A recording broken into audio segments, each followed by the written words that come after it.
Hello everyone, मैं मिथुन सिंह स्वागत करता हूं आप सभी का। आशा करता हूं आप सभी बहुत अच्छे होंगे। बात करेंगे सिद्धू कानू मुर्मू पीजी सेमेस्टर 1 के प्रीवियस ईयर क्वेश्चन पेपर की। पेपर आपका होगा पॉलिटिकल साइंस का। पेपर नंबर ये 3rd है। 2022 में आपकी परीक्षा संपन्न हुई थी। आगे बढ़े उससे पहले मैं बता दूं, पिछले 5 साल के जितने भी क्वेश्चन पेपर हैं सिद्धू कानू मुर्मू पीजी सेमेस्टर 1 के सारे क्वेश्चन पेपर की PDF आपको जो है 69 रुपीज में अवेलेबल करा दी जाएगी। दूसरी बात, 199 रुपये में आपको सजेशन प्रोवाइड कर दिया जाएगा। अब ये सजेशन क्या होता है? सजेशन यानी कि वेरी वेरी इंपॉर्टेंट क्वेश्चन, ऐसे सवाल जो एग्जामिनेशन में पूछे जा सकते हैं, आंसर के साथ आपको प्रोवाइड कर दिया जाएगा। यहाँ से मेरी ईमेल आईडी आप देख सकते हैं, yourmithunsingh@gmail.com पे आप मुझे मेल कर लें। इंस्टा पे अगर आप हो डू फॉलो मी @imithunsingh। बाकी आप मुझे व्हाट्सअप कर सकते हैं 7979054474 पे। तो चलिए आगे बढ़ते हैं और पॉलिटिकल साइंस के पेपर को देखते हैं कि किस तरह का सवाल यहाँ पर पूछा गया था। ये रहा आपका पेपर, यहाँ से आप पेपर देख पाएंगे।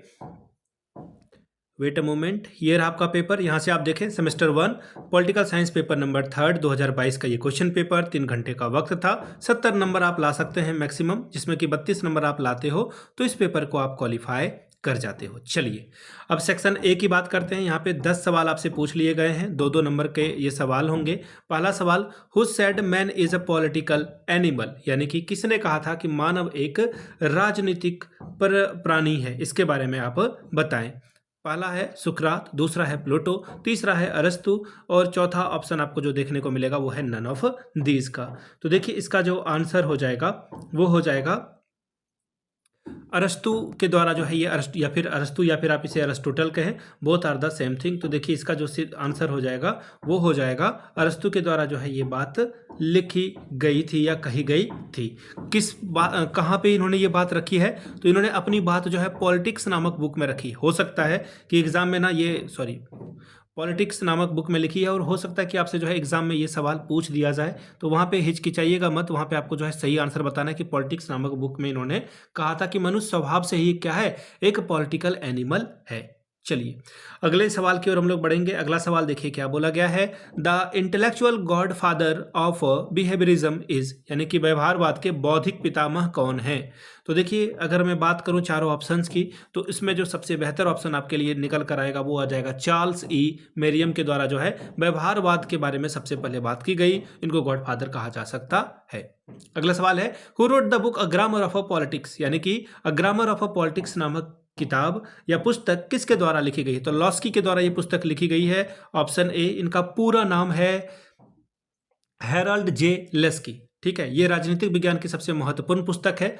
कब लिखी गई थी? हो सकता है कि एग्जाम में ये भी सवाल पूछ दिया जाए, कई बार पूछा जाता है। तो 1925 में आप लोग पेन पेपर लेकर के बैठेंगे, 1925 में जो है लॉस्की ने इसके बारे में लिखी थी। ठीक है, इसमें उन्होंने जो है लिबरलिज्म के बारे में बात की थी और सोशलिस्ट विचारों को इन्होंने यहाँ पर रखा था। आगे बढ़ेंगे अगले सवाल की ओर।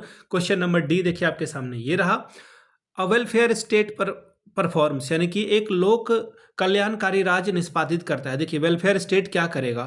केवल देखिए ओनली वाले वर्ड से ना सीटेट वगैरह में आप एक्चुअली बीएड कुछ बच्चों ने किया होगा तो उनको पता होगा, केवल जो है ना वो गलत बात है कि केवल यही रास्ता है भगवान तक पहुंचने का। अगर कोई बता रहा है तो वो बेवकूफ़ बना रहा है आपको, या फिर आईएएस बनने का केवल एक ही रास्ता, दिन रात पढ़ो, ऐसा नहीं है।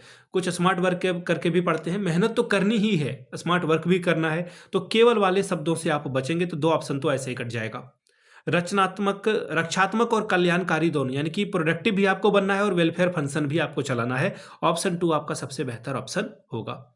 अगला सवाल, who is exponent of the green political theory? Green political यानी कि हरित राजनीति सिद्धांत का जो है प्रतिपादक कौन है? ये आपसे सवाल पूछा गया है। लेकिन अगर आप सारे ऑप्शंस को देखिएगा तो इसमें जो आंसर है वो ऑप्शन में से अगर आप एक चूज करना हो तो ये हो जाएगा Henry David thorough. Option A आपका क्या होगा? लॉक हो जाएगा।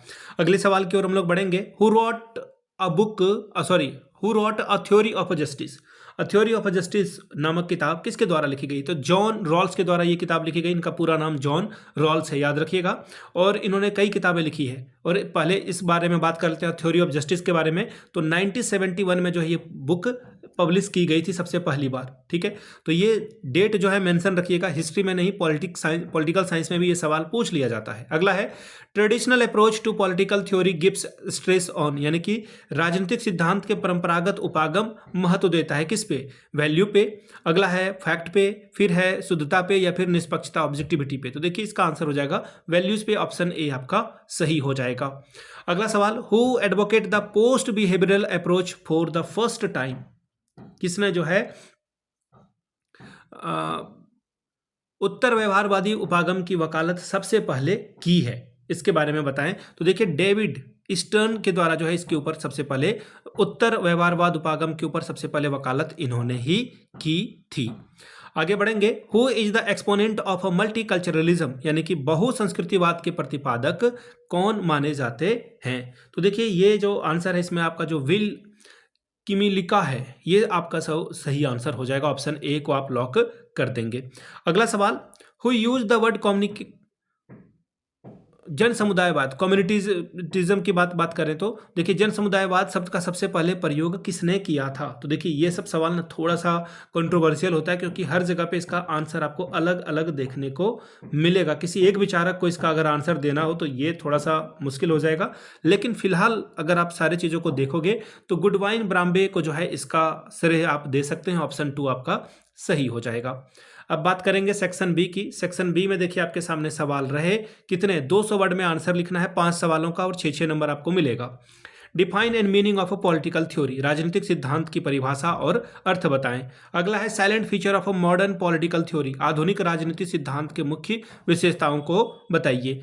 5 कंपोनेंट ऑफ अ कम्युनिटिज्म, यानी कि जन समुदायवाद के 5 प्रतीकवाद को बताएं। फिर अगला सवाल है मीनिंग ऑफ वेलफेयर स्टेट, लोक कल्याणकारी राज्य के अर्थ बताएं। अगला है रॉबर्ट नोजिक के उदारवाद पर दृष्टिकोण बताएं। ठीक है, इनका पॉइंट ऑफ व्यू क्या था वो आपको बताना था। अगला है behaviourism versus post behaviourism comparative view, यानी कि व्यवहारवाद और उत्तर व्यवहारवाद के तुलनात्मक दृष्टिकोण को बताएं। 5 प्रोपोनेंट ऑफ एक्सट्रीमलिज्म, यानी कि अस्तित्ववाद के 5 समर्थकों के नाम बताइए। अब बात करेंगे सेक्शन सी की। 500 वर्ड में आपको आंसर देना है, 10 + 10 20 नंबर आपको मिलेगा। Right the important of a political theory, राजनीतिक सिद्धांत के महत्व को लिखिए। अगला सवाल है explain the behaviourism propounded by David eastern, यानी कि डेविड ईस्टर्न के द्वारा प्रतिपादित व्यवहारवाद की व्याख्या करें। अगला सवाल है describe the multiculturalism and its importance, बहुसंस्कृतिवाद और उसके महत्व का वर्णन करें। What is green theory in political science, यानी कि राजनीति विज्ञान में हरित सिद्धांत क्या है, इसके बारे में बताइए। तो ये था आपका पेपर 3 सिद्धू कानू मुर्मू 2022 का पेपर था ये सेमेस्टर 1 का। अगर आपको पिछले 5 साल के क्वेश्चन पेपर चाहिए तो ये आपको 69 रुपीज़ में, और अगर आपको सजेशन चाहिए तो 199 में ये प्रोवाइड कर दिया जाएगा। यहाँ से मेरी ईमेल आईडी आप देख लें, yourmithunsingh@gmail.com पे आप मुझे मेल कर सकते हैं। इंस्टा पे अगर आप हो डू फॉलो मी @imithunsingh, बाकी आप मुझे व्हाट्सअप कर सकते हैं 7979054474 पे। वीडियो को आपने यहाँ तक देखा, प्यार दिया, इसके लिए आप सभी का बहुत बहुत शुक्रिया। Have a good day.